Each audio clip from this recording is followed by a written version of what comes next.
¿Alguna vez se han preguntado por qué el IRTRA sí funciona y el ICS no funciona?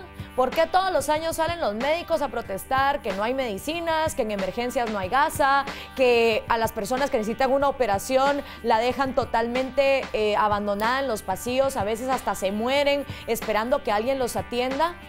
A veces las personas en Guate solo nos conformamos con que las cosas no funcionan, pero no entendemos como jóvenes, porque como nos da hueva leer las leyes, porque son eternas, no entendemos realmente por qué es que las situaciones no funcionan, sobre todo en un sistema tan delicado como es el sistema de salud. Desde que tuvimos un presidente que se llamó Juan José Arévalo, allá por los años 40, en Guatemala se definió que hubiera un sistema de salud garantizado por el Estado para que los trabajadores en este país pudieran ir a un hospital cada vez que se enfermaran o pudieran ser atendidos por un médico. Desde ese momento hasta la actualidad sabemos que ese sueño no se ha cumplido, pero no entendemos por qué exactamente. Y para que entendamos un poco qué es lo que está sucediendo, hoy en HDP tenemos al señor Luis Alpírez. Él es el secretario de Trabajo y Conflictos del Sindicato Nacional de Trabajadores de Salud de Guatemala, y tenemos al doctor médico Roberto Garzona. Él tiene una empresa de consultores en salud que se llama Más Salud y es un analista del sistema de salud de Guatemala. Así que bienvenidos a ambos, señor Alpírez por parte del sindicato, doctor Garzona por estar aquí con nosotros. Me gustaría empezar este debate con algo que me mandaron por redes sociales el señor Edgar Guzmán, y dice así: hay una pregunta que parece ignorante, pero hasta donde yo entiendo, a veces se mezclan dos sistemas de salud diferentes. El Ministerio de Salud con sus hospitales como el Roosevelt y el San Juan de Dios o el Federico Mora no tienen nada que ver con el ICS, que es el sistema de salud para los empleados privados y públicos, que es mantenido por los empleados privados, ya que el gobierno adeuda desde siempre y estos son los que más consumen del sistema. Presupuestos completamente independientes, ambos sistemas están en caos y son deficientes por las mismas razones a que ambos los manejan políticos. Explíquenos un poquito para la audiencia de Hijos de la Política, ¿cuál es la diferencia entre estos dos sistemas que parecieran tener ambos sus deficiencias? Bueno, buenos días y gracias por la invitación. Hablando un poco sobre la misma línea de lo que mencionó al principio, el Ministerio de Salud Pública pues es una entidad que pertenece directamente al gobierno, ¿verdad? Es uno de los ministerios que tiene por orden constitucional el cumplimiento de los estándares nacionales de salud, ¿verdad? Cumpliendo estos mismos estándares con estándares internacionales que están regidos por organizaciones como Naciones Unidas, la Organización Mundial de la Salud, etc. El Instituto Guatemalteco de Seguridad Social, como usted mencionó, fue creado durante el gobierno de los años 40 como una necesidad creada de recrear, digamos, un sistema de salud que tuviera la cobertura para todos los trabajadores del país. Y tiene razón, o sea, realmente desde el punto de vista de que la persona que nos escribe, estamos analizando que tenemos un sistema de salud dividido en dos partes, ¿verdad? Y que esa segmentación, digamos, es uno de los principales problemas que se generan a estas alturas, porque tenemos un sistema de salud segmentado, un sistema de salud que no responde a las necesidades de los ciudadanos, que no responde a las necesidades de los guatemaltecos, por las causas que fueran. Entonces, funciona de esa forma porque constitucionalmente se creó así, ¿verdad? El ICS es un ente autónomo del Estado y tiene su propia ley, digamos, orgánica sobre la cual funciona y no se rige bajo los estándares del Ministerio de Salud Pública. Entonces, las líneas de salud van divididas, digamos, aunque tengan un mismo fin, que es la salud del guatemalteco, las líneas de trabajo son completamente diferentes y su ley orgánica pues funciona de manera diferente. Recientemente en Guatemala se firmó este pacto colectivo, en su imagen se ve el Frente Nacional de Liberación y este pacto, es el Frente Nacional de Lucha. Este pacto colectivo que tiene una vigencia de 2 años, la primera cosa que dice es que quien se compromete a hacerlo es el Estado de Guatemala. Entonces, el Estado es perenne, dura más de 2 años. Y se habla también dentro del pacto que lo que va a pasar aquí es que se puede ir renegociando conforme pasa el tiempo. Yo le quisiera preguntar al señor Alpírez, usted que es parte de este sindicato, que me explique algunas de las cositas que yo leí en este pacto. Por ejemplo, el pacto arranca diciendo que esto se hace en aras de recuperar lo que les pertenece o lo que el sistema les ha arrebatado. Sin embargo, para hablar de algo que hay que recuperar es porque uno previamente lo perdió, o porque algo que fue arrebatado es porque previamente le fue quitado. Pero para financiar este pacto, el dinero que se usa es el dinero de las personas que pagamos impuestos en Guatemala en el año 2014 y 2015. Por lo tanto, no es recuperar algo arrebatado, sino es la gente que produce riqueza en este país dando impuestos para que estos compromisos se puedan cumplir. Quisiera que en su punto de vista me explique a qué se refiere ese arrebato. Bueno, lo que pasa que, como se decía anteriormente, el sistema de salud se ha ido deteriorando. Viene una estrategia que viene a propiciar el deterioro del sistema de salud. Nosotros como trabajadores estamos, digamos, implícitos dentro de ese deterioro. Aquí estamos hablando de recuperar lo que en ley pertenece. El país se rige, en el tema salarial, se rige por un salario mínimo. La gran mayoría de trabajadores de salud, si revisamos, así con pruebas que nosotros mantenemos, no alcanzamos ni siquiera el salario mínimo. O sea, estamos hablando de trabajadores de salud. Entonces, o sea, cuando yo pienso en trabajadores de salud, como ciudadano común y corriente de a pie, pienso en doctores, enfermeras, asistentes de hospital, recepcionista que está en la emergencia atendiendo llamadas y recibiendo pacientes. ¿Usted es doctor? ¿Usted es enfermero? ¿Qué cargo ocupa usted en el hospital? Es que dentro del mismo sistema de salud, dentro del Ministerio de Salud, está lo que es el área preventiva y el área curativa. Regularmente en las metrópolis solo se conoce, tristemente, el área curativa, que es las malas noticias que emanan de los hospitales, la saturación, las crisis y todo. Pero en todo el interior del país, o sea, saliendo de la ciudad capital, existe también un área preventiva que tiene que ver con las direcciones de área de salud en cada departamento del país. Ahí están desplegados alrededor de 30,000 trabajadades, que va desde la comadrona, el promotor, que atiende partos, que atienden actividades de salud en sus comunidades, está el técnico en salud rural, está el inspector de saneamiento ambiental, está el auxiliar de enfermería, están las enfermeras comunitarias y los médicos comunitarios que también ejercen la acción de salud en todo el país. En el artículo 7 de este pacto colectivo se dice que este sindicato al que usted representa va a representar a los afiliados y a los no afiliados. O sea, si yo estoy en contra de lo que el sindicato propone, igual me fregué porque ustedes me representan, porque eso es lo que ustedes mandan. Y pregunto yo, ¿cuántas de las personas miembros del sindicato están en salud preventiva y en salud curativa como para que un guatemalteco dijera, bueno, ambas partes están representadas? ¿Cuántos miembros tiene el sindicato de salud de Guatemala? De toda la fuerza laboral del ministerio. ¿Sí?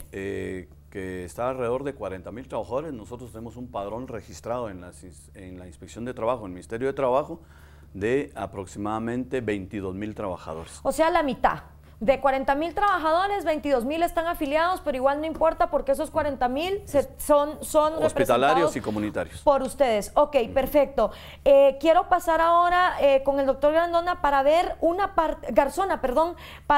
parte, donde se habla acerca de la inamovilidad laboral de los directores sindicalistas. Esto es el artículo 18 del pacto. Sabemos que hay mediocridad en el sistema de salud, sabemos que no se atiende a todos los enfermos que hay que atender. ¿No debería un pacto como este premiar la meritocracia? Es decir, darle un mayor incentivo salarial a la enfermera que trata a 20 enfermos sobre la que solo atiende a 2, o buscar una manera de poder premiar los salarios conforme a esa meritocracia que se pudiera dar, porque sucede que en un país donde nos quejamos de clasismo, de elitismo, de que hay clases por encima de otras, este pacto colectivo lo que propone es hacer en clases y en estratos sociales y monetarios a las personas que lleven más de 20 años de trabajar en el sistema de salud, se les da un aumento del 100% de su salario. A las personas que lleven de 10 y 6 años, 80%, de 12 años a 10 años, 60%. Es decir, si vemos todas estas clasificaciones, no se hacen en base a la meritocracia que pueda tener esta persona sobre esta, sino en base al tiempo. ¿Esto es una garantía de que vamos a tener algún día un sistema de salud eficiente a sus ojos, doctor? Definitivamente es un paso, pero es un fin intermedio, digamos. Hay muchas cosas de base que no funcionan de manera adecuada, digamos que podrían servir para que esta carrera, nosotros la hemos escuchado varias veces, la carrera escalafonaria es porque, digamos, se da tanto del lado de los trabajadores como de las personas que llegan a ser ministros. O sea, una carrera escalafonaria permitiría, en el transcurso del desarrollo de mis actividades profesionales, que yo me desarrolle dentro del Ministerio de Salud Pública, conocer las condiciones del Ministerio de Salud Pública y poder, por tanto, optar cada vez a un cargo superior dentro de la jerarquía del ministerio. O sea, la antigüedad se justifica por la experiencia que uno va agarrando en el camino. Eso, como le digo, es un fin intermedio. Hay muchos problemas de base en el ministerio, dentro de los cuales probablemente uno de los más importantes sea el sistema de información. O sea, el sistema de salud de Guatemala por lo general no tiene, hay mucho subregistro y no tiene, digamos, indicadores bien precisos o muy precisos, o el levantamiento de los datos no es lo suficientemente precisos como para evaluar el desempeño de cada una de las personas dentro de su puesto de trabajo. Okay. Entonces, eso es un problema, digamos, que trae problemas desde el punto de vista laboral, porque no se puede hacer una evaluación precisa, porque no se puede hacer una evaluación clara de cuáles son las actividades y el porcentaje de cumplimiento que tiene una persona dentro de su puesto de trabajo, como para reportar también, digamos, todos los casos y todos los procesos que se generan dentro de los servicios. O sea, hay mucho subregistro, digamos, en cuanto a cuánto es la mortalidad de los niños, cuánto es la mortalidad de las madres, cuánto es los casos reales de dengue reportados, por ejemplo. Esto es un sistema de información que no está fortalecido y que en tanto no esté fortalecido no tenemos datos reales para evaluar esto. Este pacto manda, por ejemplo, viáticos de 1,000 quetzales. Usted me contaba que hay personas que no llegan ni al salario mínimo, comadronas y personas que están en el interior, y aquí al ministro se le están recetando 1,000 quetzales de viáticos por un día. O sea, eso debería ser un insulto para la comadrona, porque yo lo que veo en este pacto es que nuevamente de todas las personas que están afiliadas, de esas 22,000, a quienes están beneficiando es a las personas que están por antigüedad, y en el artículo 18 se vuelven inamovibles los directores sindicales. O sea, estas personas son ángeles caídos del cielo que nunca van a cometer un fallo y que merecen tener su trabajo por el resto de la vida. A mí lo que me preocupa de este pacto es que no premia la meritocracia y se está llevando un gran porcentaje del dinero que va destinado a la salud de los guatemaltecos. Entonces yo quisiera que en nombre de ese sindicato usted nos explicara por qué dejan el mérito fuera, por qué los salarios no son por competitividad, quién tomó esa decisión y por qué se toma. Bueno, hay tres respuestas ahí. La primera, el presupuesto de la salud, un presupuesto legislado que nosotros jamás hemos estado de acuerdo como trabajadores y como dirigentes sindicales, jamás hemos estado de acuerdo con que no se le dé un presupuesto mucho más amplio al sistema de salud. Y estoy hablando específicamente del ministerio. Nuestra propuesta para conseguir, así como usted muy bien detalla ahí, que a mí me cuesta mucho entender las cifras económicas y me sorprende que el costo del pacto sea de más de 1,000 millones. Sin embargo, nosotros hicimos un planteamiento concreto a los diputados, al mismo Ejecutivo, para que dentro del presupuesto de la salud se legislara un impuesto a las telefonías justamente para subsidiar 1,400 millones de quetzales al año destinados exclusivamente al sistema de la salud. ¿Es el problema más recursos o el hecho de que mientras más dinero se le echa a este saco roto, todo el mundo quiere entonces más privilegios y entonces me van a venir con un pacto que va a querer viáticos de 3,000 quetzales en vez de 1,000 porque ahora con el impuesto a las telefonías subimos de 6,000 a 10,000 millones el presupuesto de salud? O sea, el problema fundamental es cómo nos garantizamos los guatemaltecos que vamos a tener gente trabajando por meritocracia y competitividad. Porque el pacto está legislado por un sindicato que se ha caracterizado por ser político-social. Es decir, nosotros no solo estamos viendo la parte del trabajador como tal, nosotros hemos hemos roto esas viejas estructuras sindicales y nosotros hemos salido más allá de la estructura sindical a beneficiar a la población. ¿Cómo me garantiza usted eso si aquí están volviendo inamovible en el artículo 18 a cualquier director sindical? O sea, prácticamente, según esto, un director sindical puede entrar a un hospital y cometer una masacre y no se le puede despedir. Sí, pero hay que buscar.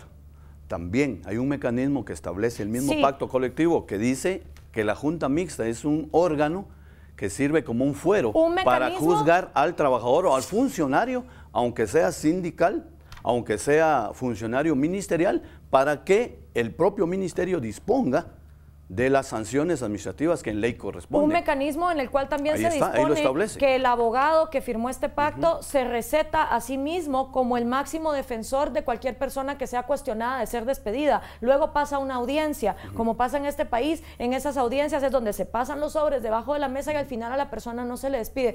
Doctor, ya estamos llegando casi al final, pero nuevamente, guarderías infantiles, vehículos automotrices, teléfonos celulares, viáticos de 1,000 quetzales por día y otra receta de cosas en este pacto colectivo. Y yo continúo con la pregunta: ¿cómo el guatemalteco se puede asegurar tener trabajadores competentes dentro del Ministerio de Salud cuando no estamos premiando la meritocracia? En su experiencia, habiendo estudiado economía de la salud, ¿cuál debería ser la vía de un pacto como este?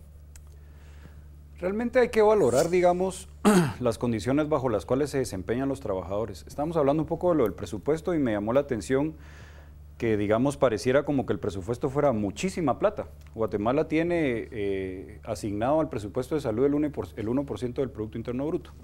Sí. Cuando la media latinoamericana anda sobre 5 y, digamos, países como Costa Rica que tienen el 8%, digamos. Entonces, bajo las condiciones bajo las que se desempeñan tanto los profesionales de la salud, hablando de mis colegas médicos, por ejemplo, que usted mencionaba, que hacen huelgas y todo, habría que situarse un poco dentro de las estructuras como ellos se desempeñan y las condiciones bajo las cuales trabajan. O sea, y no digamos un trabajador, estamos pensando en el área hospitalaria, pero como él decía, pensando tal vez en el interior, en todo el programa de atención primaria de salud, que es la atención de medicina preventiva, las personas realmente no tienen condiciones para trabajar. Y si no tienen condiciones, ni siquiera podemos estar pensando en cómo medir lo que usted se refiere con la meritocracia, de cómo evaluar realmente el impacto de las acciones que toma cada uno de los trabajadores sobre el sistema de salud. No existe una metodología actual.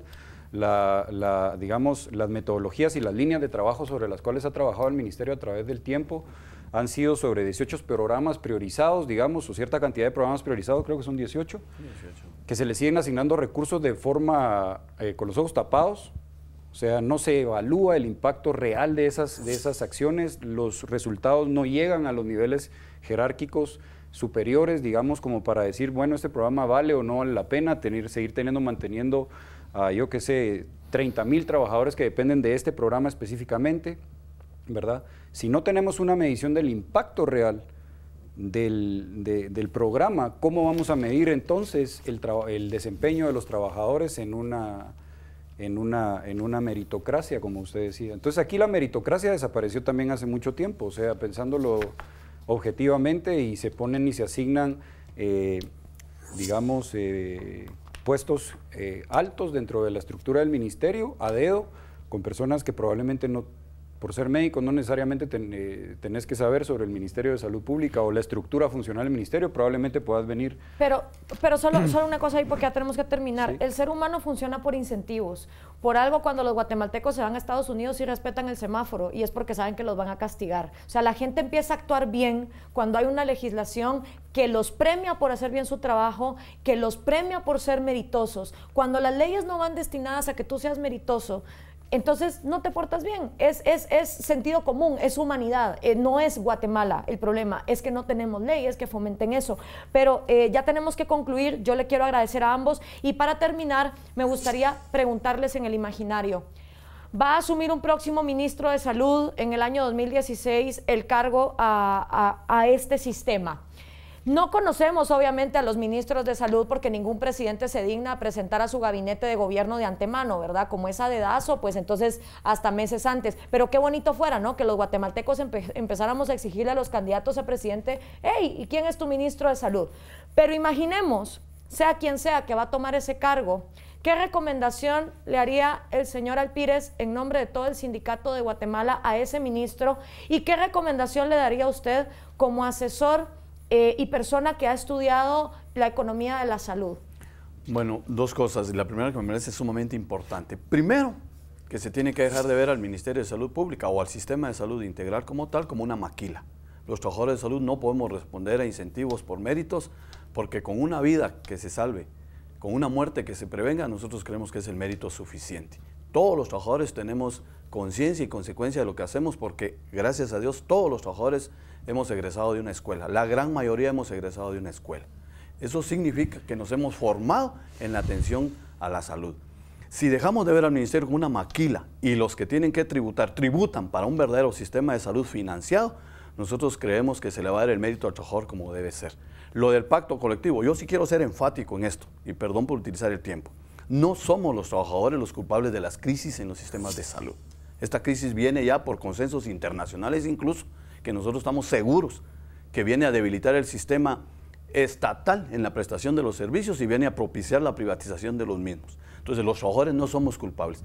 Que logremos nosotros incentivos económicos para dignificar al trabajador de salud del país es una cosa distinta a que quieran satanizar el pacto colectivo y echarnos la culpa a nosotros. Aquí lo que hay que hacer es cumplir la ley.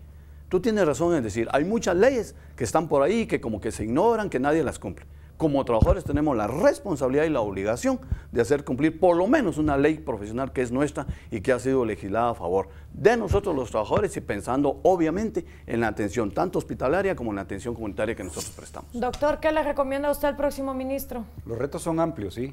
O sea, un Ministerio de Salud que está resquebrajado, casi, bueno, no me atrevería a decirlo de otra forma más fuerte, pero está muy resquebrajado, que está completamente desarticulado. Digamos, no existe una voluntad política realmente de querer reformar el sistema de salud, porque sí existen planes, porque sí existen proyectos, porque sí ha existido financiamiento, sí ha existido inversión en investigación para diseñar un programa de salud ad hoc a las capacidades y a las cualidades que tiene Guatemala. Se tiene engavetado de hace muchos años porque no existe voluntad política o porque este pertenece a un partido y el otro pertenece a otro sin ver el fin, que realmente es el mejoramiento del estado de salud de la población y con todos los beneficios que trae el mejoramiento del sistema de salud. ¿Y cuál es ese programa que está engavetado? Es un programa que se llama MIS, es Modelo Integral de Salud. Es un programa que tiene pues ya ciertos... Está integrado. Ya es un programa integrado, es un programa integral de servicios de salud, se llama Modelo Integral de Salud.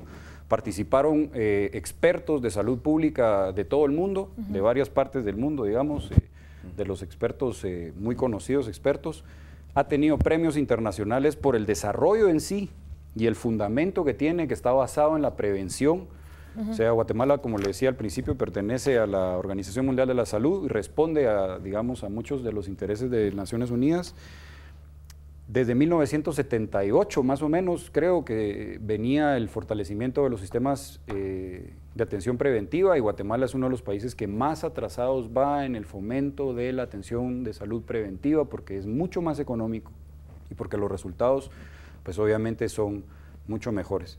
Yo los invito a que chequeen tanto el pacto como también este proyecto que ha estado engavetado y que también se cuestionen por qué cuando hay alianzas como por ejemplo el IRTRA o como por ejemplo las licencias de conducir o otros servicios que sí han utilizado, digamos, la ayuda de sectores privados, han ayudado. Esto ha sido todo por hoy, así que pues que se la pasen muy bien. Esto ha sido HDP, hasta la próxima.